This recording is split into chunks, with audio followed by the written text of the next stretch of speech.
Vamos a seguir viendo los arrancadores, es decir, la paramenta que ponemos en el motor para ponerlo en marcha, lo que llamamos también el circuito de fuerza.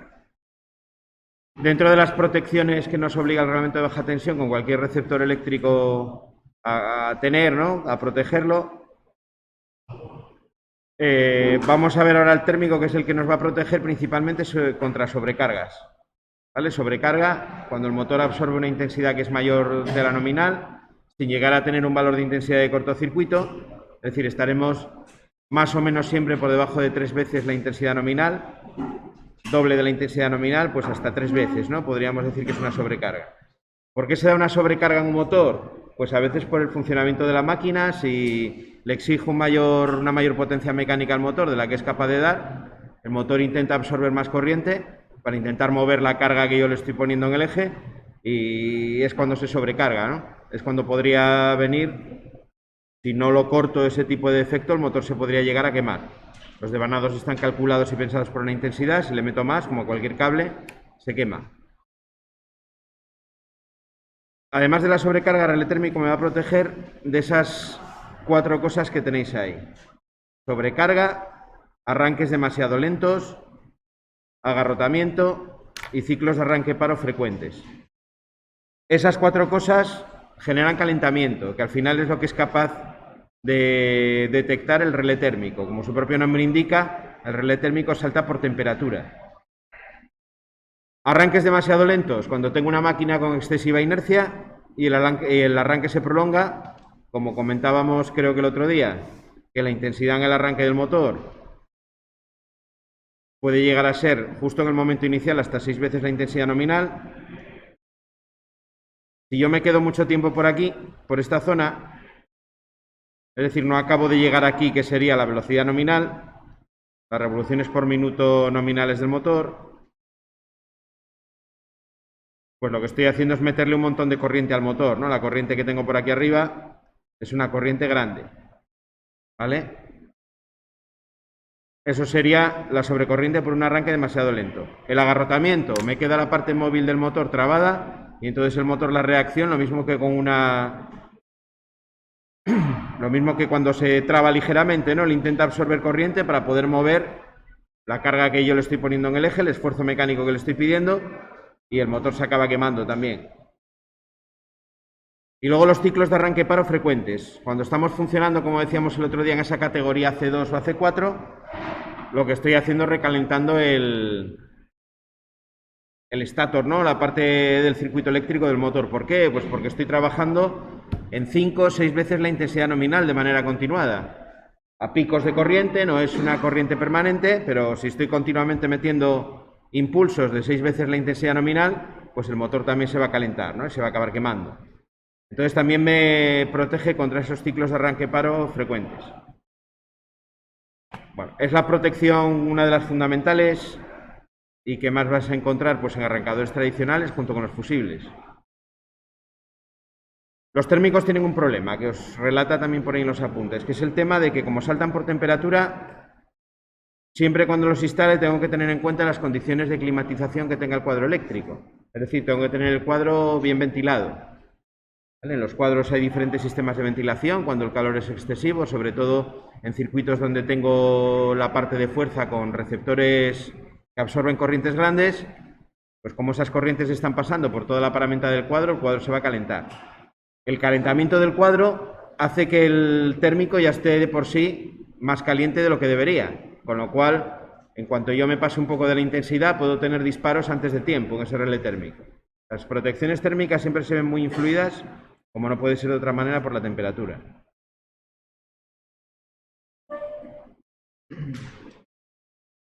También me protege, que no lo pone por ahí en esas 4 cosas, de la pérdida de fase, ¿vale? Os lo pone aquí en el párrafo de abajo de esta página.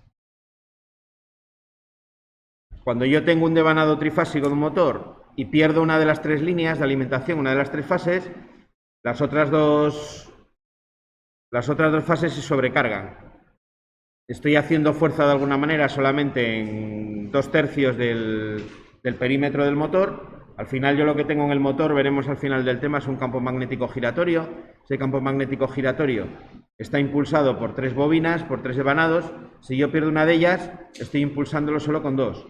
Nuevamente la reacción del motor es a través de esas 2 bobinas absorber más corriente para intentar hacer el mismo esfuerzo que estaba haciendo antes, para intentar ejercer la misma fuerza. Con lo cual hay una sobrecorriente y también el térmico me protegería de esa pérdida de fase. La pérdida de fase genera también vibraciones mecánicas en la máquina que pueden ser perjudiciales para la parte mecánica. Entonces es algo que nos interesa siempre también cortar rápidamente. Bueno, simbología y un poco de principio de funcionamiento. El térmico lo vais a ver representado, si estamos según las normas UNE o N, de esa manera. Aquí fijaros que hay una diferencia simplemente en la numeración, ¿no? La que vais a encontrar de manera muchísimo más frecuente es la de arriba, ¿vale? 1, 2, 3, 4, 5, 6, los contactos de fuerza. Esa numeración es la que suelen tener todos los elementos de fuerza en sus contactos o en sus polos, la misma que tenía el contactor, ¿no? Y luego tiene 2 contactos auxiliares, uno abierto y otro normalmente cerrado. Los contactos tienen el abierto la función de señalizar y el cerrado la función de dar siempre una orden de paro en el circuito de mando. Lo habitual es que yo, sobre todo si tengo un térmico de los que se rearma solo en cuanto se enfría, tengo que dar una señal de parada del circuito de mando para evitar que la máquina se ponga en funcionamiento sola una vez que se enfríe el térmico. Entonces eso lo consigo utilizando ese contacto como orden de paro. Esta parte de aquí me representa la parte de fuerza, ahí los contactos se abren y me interrumpen el paso a la fuerza. Y estos dos, uno cerraría para darme paso a una señalización que yo pueda visualizar en el cuadro que saltó el térmico y luego el otro me haría la parada. Y bueno, a veces lo vais a encontrar también con esa nomenclatura, aunque lo normal, lo que aparece en la norma es utilizar el número 9 para ese contacto, para esos contactos. Vale. Parece un poco contradictorio con lo que hemos visto, que si el primer número es el orden de contacto, que lleven el mismo, ¿no? En este caso, lo que está indicando ese 9, o el hecho de usar un 9, es por si tuviésemos un térmico de tipo tetrapolar. El máximo número que tendrían los polos sería el 8 y el número que viene a continuación es el 9, por eso ponen el 9 ahí. Pero bueno, es curioso en este caso que utilizan el mismo número para un contacto abierto que para el cerrado. La única diferencia es, como siempre, el final, ¿no? El 5, 6, 7, 8, estas cifras de aquí son las que suelen llevar las terminaciones de los contactos cuando los contactos tienen funciones especiales o pertenecen a relés con función especial.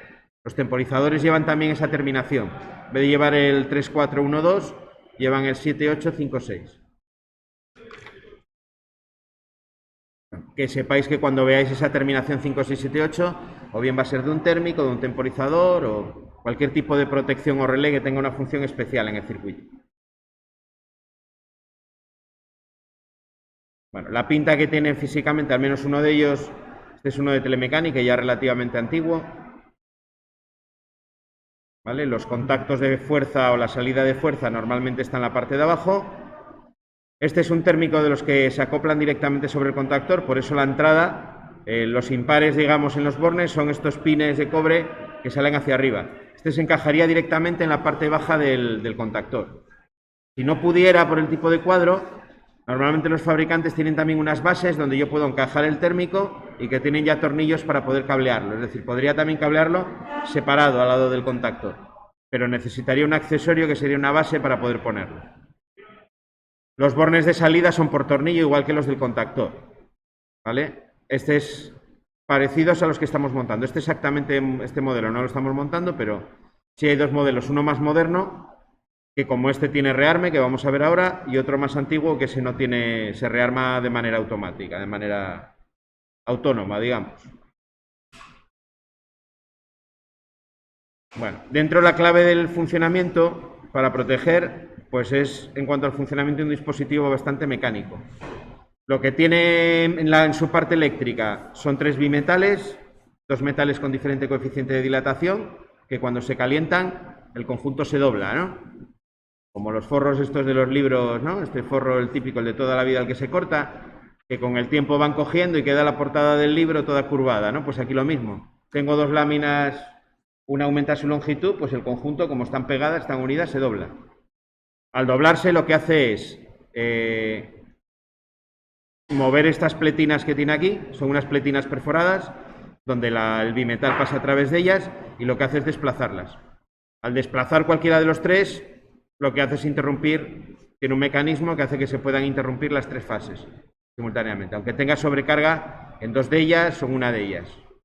¿Vale? Es un poco, esto está sacado del catálogo de Telemecánica.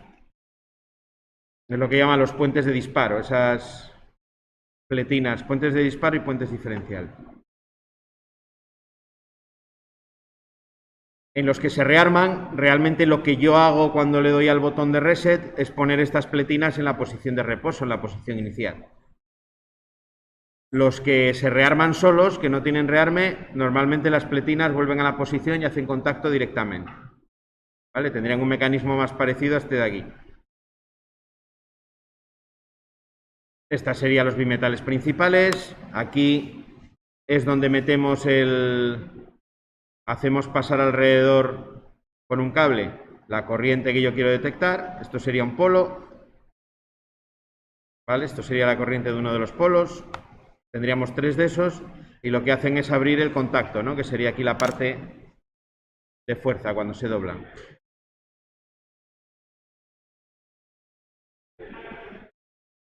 Ahí tenéis una foto de cómo quedaría montado con un contactor y en este caso en el frontal tiene un par de contactos auxiliares montados también en el contactor. No lo comentamos el otro día, pasaremos otro día a comentarlo también, cómo los contactores tienen accesorios, ¿no? Tienen bloques temporizados que le puedo poner encima, contactos auxiliares adicionales que puedo montar también encima o en algunas gamas en los laterales, ampliando un poco las posibilidades de conexión. ¿Cómo podríamos conectarlo? Si lo que voy a hacer es conectarlo a un motor monofásico, o en este caso os pone con un motor de corriente continua, lo que se hace es la salida de uno de los polos se vuelve a meter a la entrada del siguiente. En este caso está alimentando por el primer polo y por el tercero.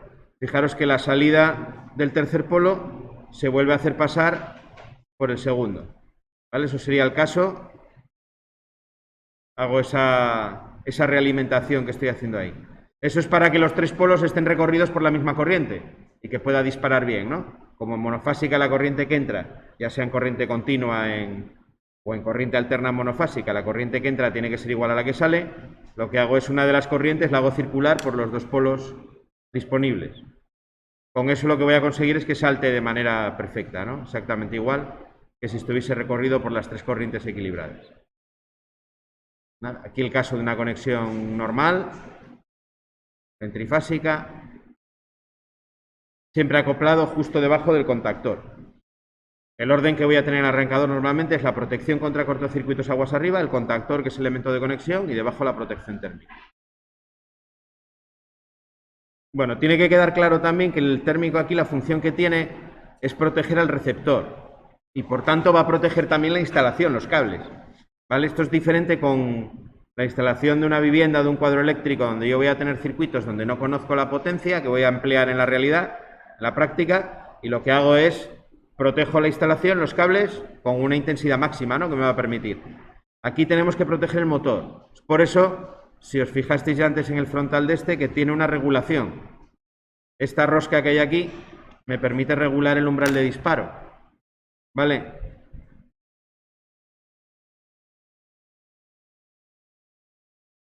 Es decir, yo podría adaptarlo a la corriente justo que necesita el motor en la aplicación que yo estoy realizando con él. La máxima corriente que vaya a absorber, según los regímenes de carga que yo le meta a ese motor. De esa manera lo va a proteger de manera muy precisa.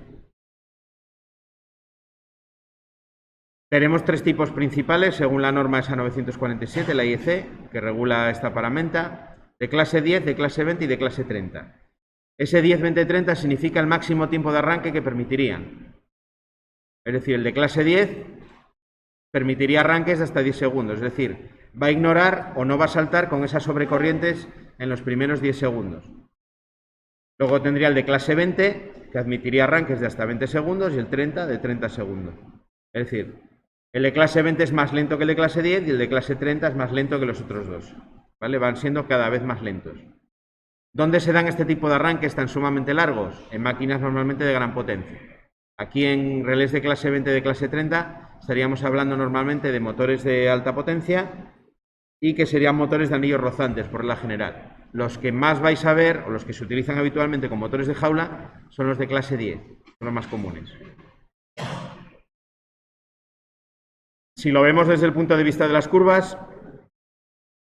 la curva del térmico es muy similar a las curvas de los térmicos que tienen los que se utilizan en vivienda, junto con el magnético. Es decir, el térmico del magnetotérmico tiene una curva muy similar. Son curvas que se llaman de tiempo inverso, es decir, cuanto mayor es la sobrecarga, más rápidamente tarda, más rápidamente salta. Y como no podría ser de otro modo, las curvas, a medida que me voy de clase 10 a clase 20 y a clase 30, cada vez están más arriba, ¿no? Indica que son más lentas. En el eje vertical represento el tiempo para una determinada actuación. Fijaros por aquí. El de 10 me iría ahí, el de 20 me iría ahí y el de 30 me iría ahí, ¿no? La sobrecarga, bueno, como no está numerado aquí, del valor que sea. Vale. El de clase 10, bueno, aquí no está trazada la línea, pero coincidiría más o menos sobre 6 veces la intensidad nominal, es donde tardaría los 10 segundos. Lo mismo el de 20 y lo mismo el de 30. ¿Vale? Es la referencia esa de la corriente de pico máxima del motor de jaula, la que me va a dar las clases de los térmicos. Es decir, a 6 veces la intensidad nominal, el de clase 10 aguantaría 10 segundos, 20 el de 20 y 30 segundos el de 30. Esas son las curvas que me da el fabricante. Que fijaros la importancia del tema de la temperatura, que no me da una, sino que me da 3. Según cuál es el estado de funcionamiento. Es decir, la respuesta del térmico no es la misma cuando lleva un rato funcionando el motor que cuando acabo de arrancarlo. ¿Por qué? Pues porque el térmico le lleva un tiempo coger temperatura. Normalmente la temperatura es una magnitud física que tiene cierta inercia y varía lentamente. La temperatura no suele variar de manera muy rápida. Por tanto, hasta que yo pongo en temperatura el térmico, la respuesta que va a tener va a ser diferente. Por eso el fabricante me da 3 curvas. Ahí tenéis la 1, que sería para funcionamiento equilibrado. Es decir, con las 3 fases sin paso previo de corriente. Es decir, acabamos de arrancar el motor. Funcionamiento en las 2 fases sin paso previo de corriente. Es decir, el segundo sería cuando tengo un funcionamiento a 2 fases y acabo de arrancarlo también. Y el tercero sería el funcionamiento equilibrado, 3 fases, después de un paso prolongado de corriente por el conductor que rodea el bimetal, ¿no? Sería la opción más rápida. Cuando ya está caliente, pues salta más rápido. Cuando está equilibrado y está en frío, pues es la opción más lenta. Y entre medias estaría cuando tengo el funcionamiento a 2 fases y está frío. Aquí os da en este caso la corriente de reglaje, sería la corriente, y el tiempo lo tendréis en la vertical, ¿no? Exactamente igual.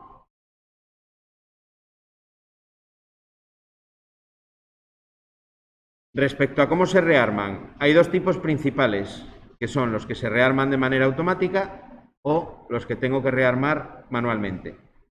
Aquí en el taller tenemos de los 2 tipos. Los que son más antiguos se rearman solos, de hecho no tienen botón de rearme, y los más modernos hay que rearmarlos. Es siempre mucho más seguro los que hay que rearmarlos, que no los otros. Según cómo sea el rearme, pues será más conveniente hacer unos esquemas de conexión u otros. Por ejemplo, si tengo rearme automático en un esquema 2 hilos, podría ser algo así.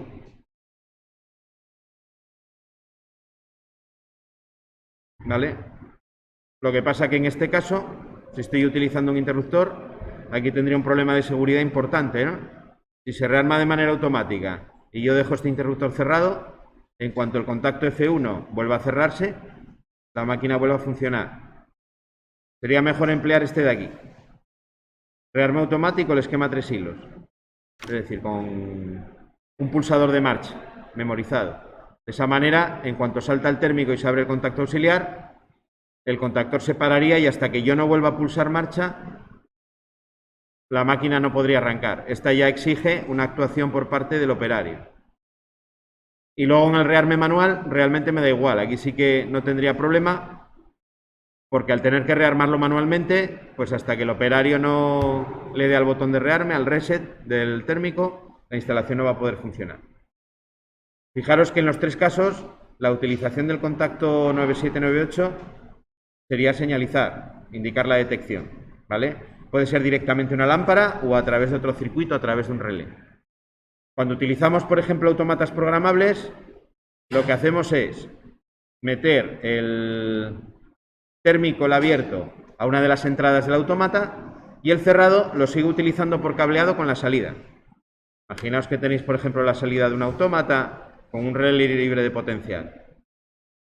Tengo dos bornes con un relé. Bueno, pues yo le metería aquí la fase y por cableado seguiría metiendo el térmico aquí como medida de seguridad. Y de ahí ya me iría a la bobina del contacto. ¿Vale? Y en una de las entradas del autómata, donde tenga la entrada correspondiente, pues yo aquí le metería el contacto abierto del térmico, para que el autómata sepa que el térmico disparó y hacer lo que haya que hacer, normalmente parar el funcionamiento de la máquina, señalizar en una señalización, etcétera. Es la manera normal de emplearlo cuando tengo un dispositivo programable. Siempre el abierto para señalizar o para indicar una detección de ese disparo. El cerrado para cortar la alimentación al contacto. Bueno, normalmente la regulación que tienen está entre 1,05 y unas 20 veces el valor indicado, como calibre, digamos, del térmico. Esa sería la pinta que tiene el frontal, con la regulación. Normalmente viene serigrafiado con los valores de intensidad. El botón de stop, ojo con este botón que es bastante confuso, porque este solo actúa sobre el contacto cerrado. Es un botón de prueba para poder probar que el paro que me hace el térmico es efectivo y funciona. No tiene más función. Me sirve, como tengo el contacto cerrado en serie, para parar la máquina. Pero no afecta ni al contacto abierto ni a los contactos principales del térmico. Y luego tengo el de reset, que sería el que yo utilizaría para rearmar el contactor, ¿no? Una vez el contactor, el térmico, una vez haya disparado. Los hay como este modelo de aquí que permiten o bien funcionar con rearme automático o con rearme manual. Según cómo disponga yo este cursor que hay ahí donde el reset, se puede girar y tiene dos modos de funcionamiento. Que nosotros tienen un botón azul que solo os deja funcionar en modo manual, que sirve para rearmar.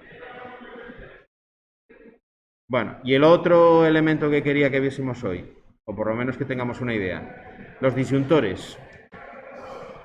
Aquí es donde empieza a veces la confusión. ¿Qué es un disyuntor? Pues básicamente, para entendernos, es un magnetotérmico.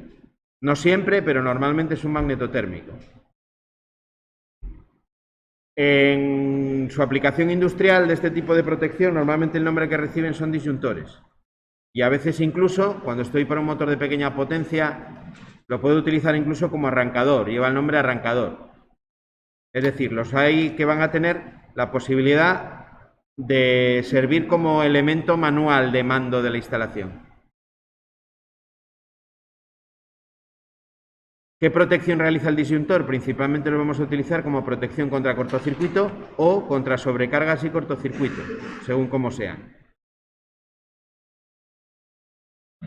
¿Qué me puede causar un circuito en una instalación industrial? Bueno, lo normal, como en cualquier instalación, es que un cortocircuito nunca se produjese, ¿vale? Cuando oís en las noticias que hay un incendio y un cortocircuito, dicen cortocircuito por decir algo, porque normalmente los incendios no son por cortocircuito, son o bien por malos contactos, por conexiones que están flojas, por sobrecargas, por derivaciones, pero por cortocircuitos son los menos. Cortocircuito en una instalación normal bien hecha no se debe de producir nunca, ni en una instalación doméstica ni en una instalación industrial. Está mal dicho. Está mal dicho, exactamente. Sí, lo que pasa que, bueno, es como todo. Las palabras que se... como lo de los plomos, ¿no? Los plomos ya no existen desde hace mucho.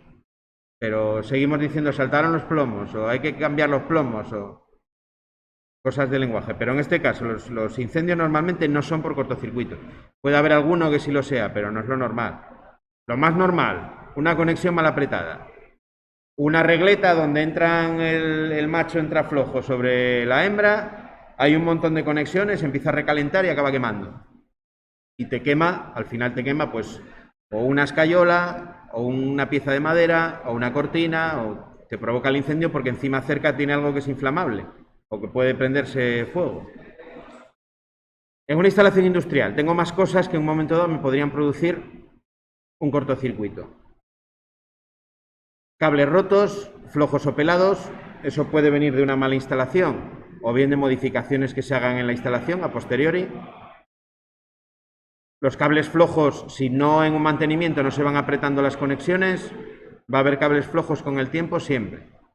¿Vale? Una de las labores que hoy es muy común, porque también bajaron mucho de precio en las instalaciones industriales, es ir con una cámara térmica y periódicamente echarle unas fotos a los cuadros para ver cómo van de calentamiento.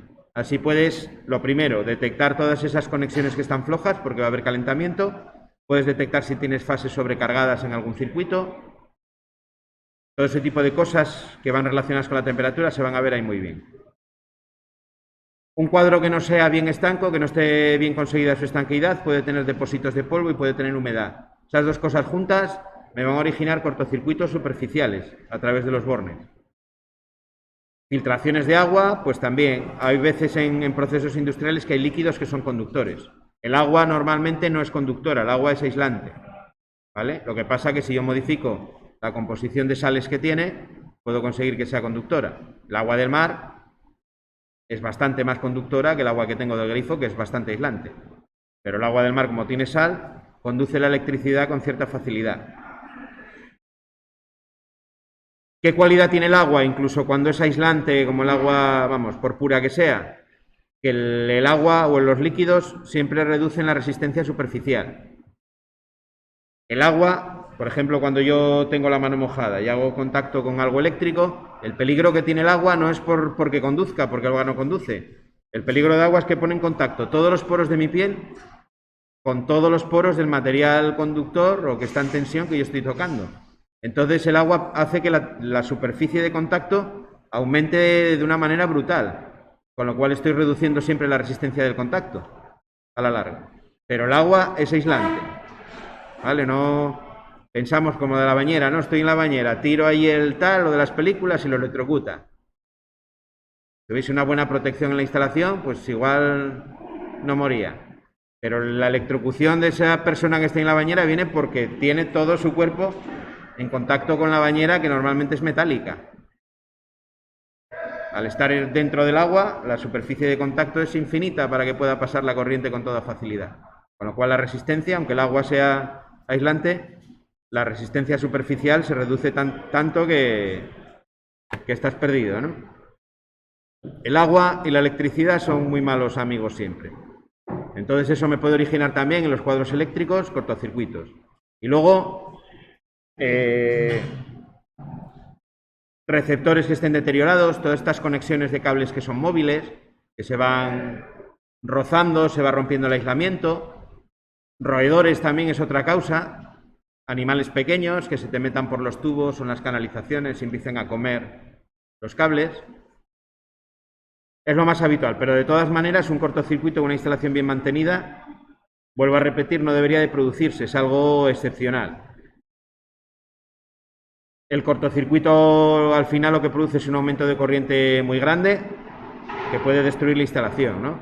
Si hacemos un pequeño cálculo de ley de Ohm,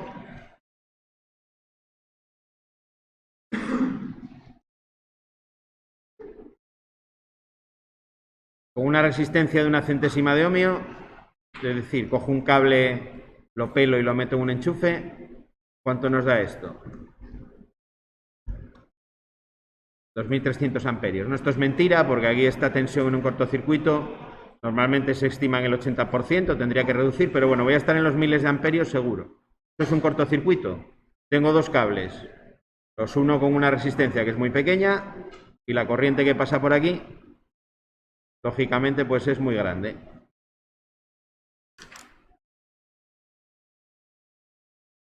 Puede ser infinita esa corriente, como se dice muchas veces cuando está estudiando electrotecnia, Una resistencia cero de algo dividido entre cero e infinito. No, infinito no puede ser.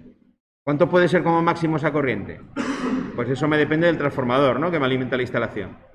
De la corriente de cortocircuito del transformador. ¿Cuánto vale esto? Pues en los que tenemos en la red de distribución, por ejemplo, urbana,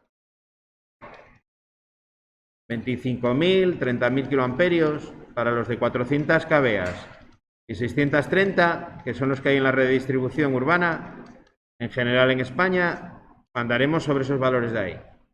Como mucho, dependiendo del trafo, a lo mejor llegamos en alguno que tenga hasta 40. A partir de ahí no puedo tener más corriente. Estos serían las corrientes que yo tendría si voy a los bornes de salida de baja tensión de transformador y los uno con cualquier elemento conductor. Este va a ser el máximo.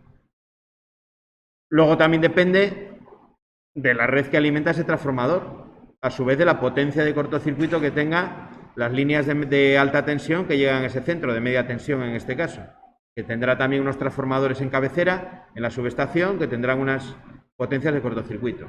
La red eléctrica no es capaz de suministrar una corriente infinita, pero bueno, sí es capaz de suministrarnos corrientes lo suficientemente grandes como para quemar el cable, con lo cual tenemos que proteger de manera adecuada. En el cortocircuito, como dependo de la resistencia que yo pongo en el circuito, si para llegar a ese punto yo tengo una longitud de conductor que es muy grande,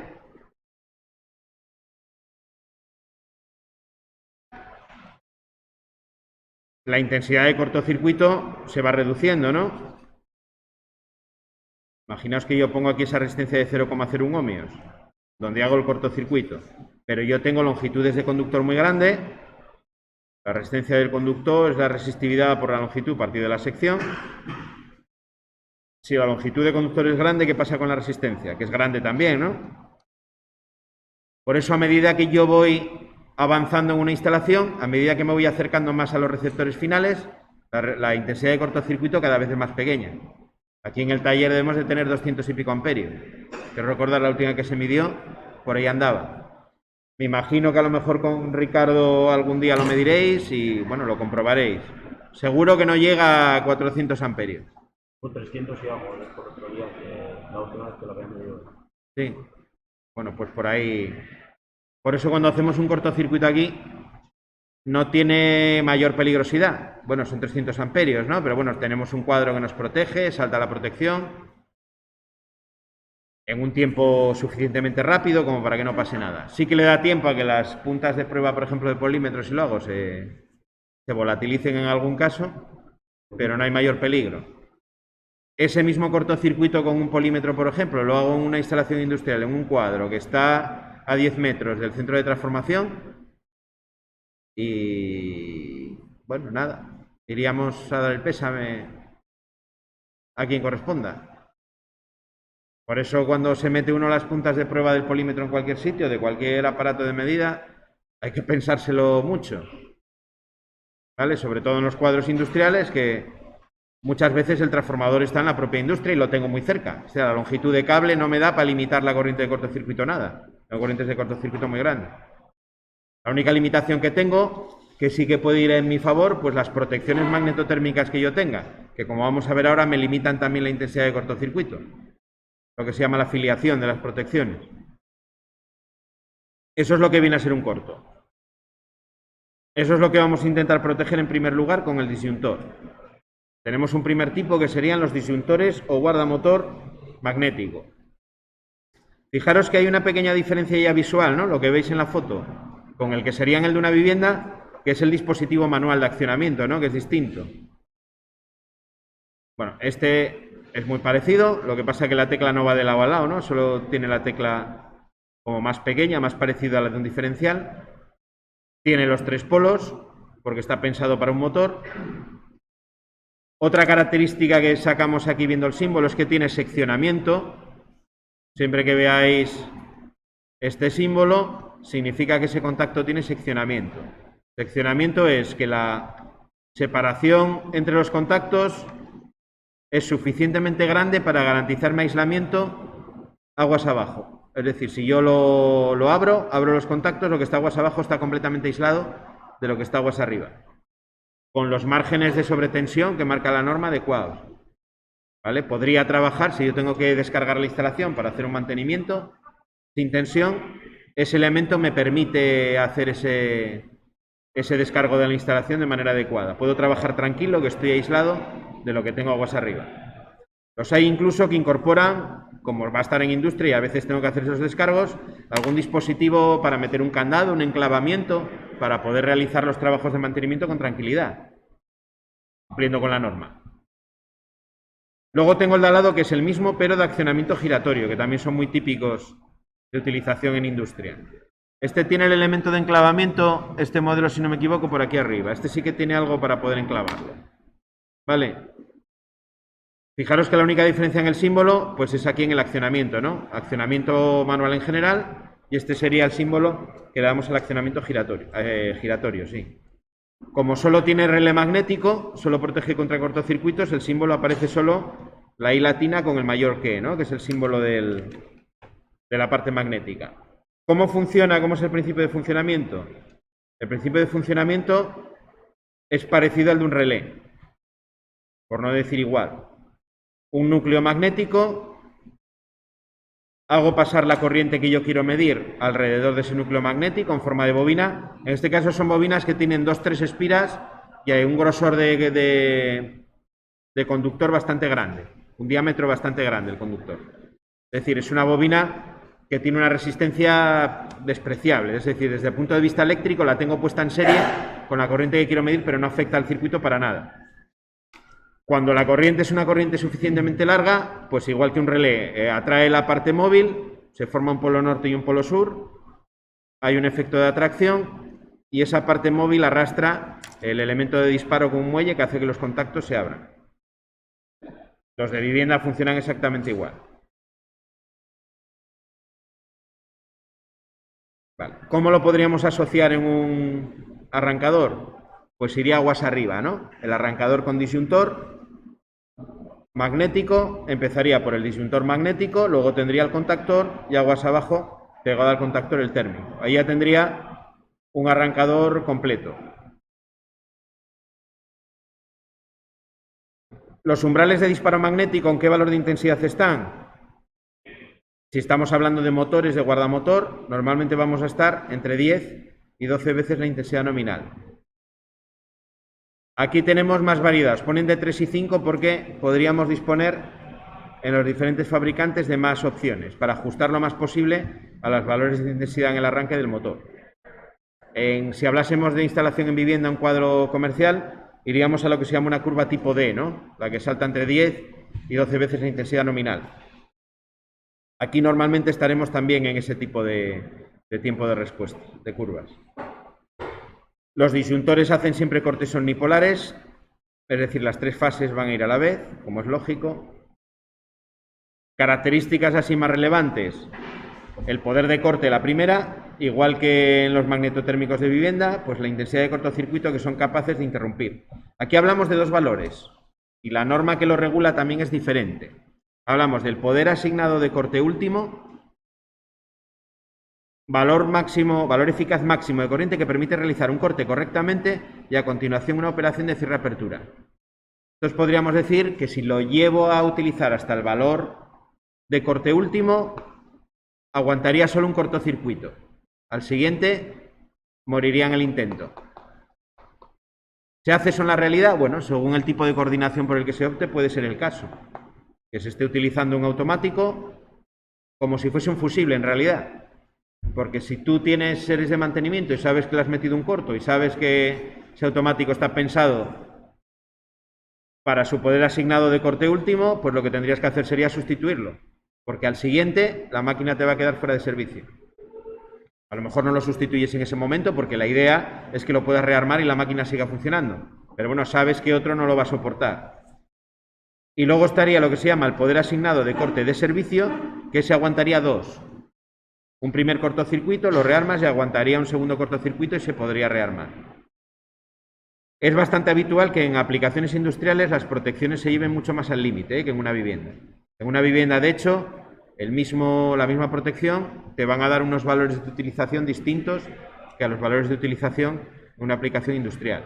Lo veréis porque en los catálogos me imagino que manejáis con bueno, ahora con Carlos, en la asignatura de viviendas, veis siempre que os aparecen dos normas UNE, ¿no? Una de ellas es la de viviendas, que es la principal a la que vienen referidas las tablas, y otra es la de utilización en sector industrial, donde me da siempre un margen mayor de utilización. Bueno, el poder de cierre es exactamente igual que los contactores, exactamente lo mismo. Dos características también importantes, y con esto ya termino, que son la autoprotección, la capacidad que tienen de protegerse a sí mismos. Eso es gracias a esta bobina que dibujábamos antes. Esta bobina es la que va a hacer posible que se proteja a sí mismo y protejan lo que está aguas abajo. El transitorio que se produce en la bobina cuando tengo un cortocircuito va a hacer que la tensión caiga. Os comentaba el otro día que la corriente que tiene inercia, la reacción de la bobina es intentar limitar siempre esa corriente, ese aumento de corriente que le hemos metido. Al final, si yo sigo con el aumento de corriente de manera permanente, la corriente al final se establece ese valor que yo le estoy metiendo, pero la bobina es capaz de retardarla debido a la inercia que tiene. Eso físicamente se manifiesta en una caída de tensión. En ese instante, una caída de tensión bastante importante. Esa caída de tensión lo que hace al final, como va en contra de la corriente, hace que la corriente de cortocircuito en la práctica se reduzca. Como si metiese una resistencia en serie durante unos instantes, de un valor elevado, con lo cual la corriente cae. Esa caída de corriente beneficia al propio disyuntor, es lo que llama la autoprotección, y beneficia también a todo lo que tenga aguas abajo. Por eso pues puedo tener una protección de cabecera con un poder de corte más grande que los circuitos secundarios. Las protecciones secundarias están en el mismo cuadro aguas abajo y están juntos, no hay longitud de conductor, pero la corriente de cortocircuito se reduce.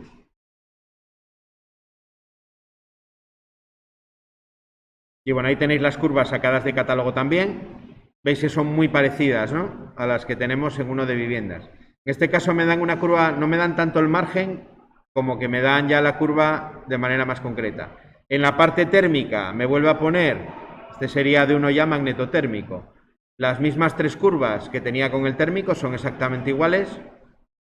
Cuando son de tipo magnetotérmico, que es el que aparece aquí a continuación, fijaros que tengo la rosquita de regulación de la parte térmica exactamente igual que en el térmico de un motor. Este de aquí, por ejemplo, pues estaría pensado incluso para poder arrancar el motor de manera manual. Tiene su botón de marcha y su botón de paro y la regulación del disparo térmico. Para motores de pequeña potencia, esto se ve bastante por ahí. Una máquina que tiene que funcionar en arranque y paro simplemente, pues con esto, motor de menos de 1 kilovatio, podría solucionarlo perfectamente. La opción magnetotérmica pues tiene las dos, ¿no? La curva de limitación es esta que pone aquí. Esta curva se está diciendo que si yo entro por cualquier valor de corriente por aquí abajo, de cortocircuito, la que tengo en el aguas abajo pues es más pequeña, ¿no? La misma sería si fuese una diagonal, este valor que os aparece aquí es lo que significa, y las curvas pues me la van reduciendo, ¿no? Esta curva o esta gráfica se emplearía para saber el poder de corte que tengo que poner en el que tengo aguas abajo. Esto es intensidad de cresta, lo dividiría entre raíz de 2 y me sale el poder de corte que tengo que poner en las protecciones que están aguas abajo. Bueno, ese es el magnetotérmico, el guardamotor.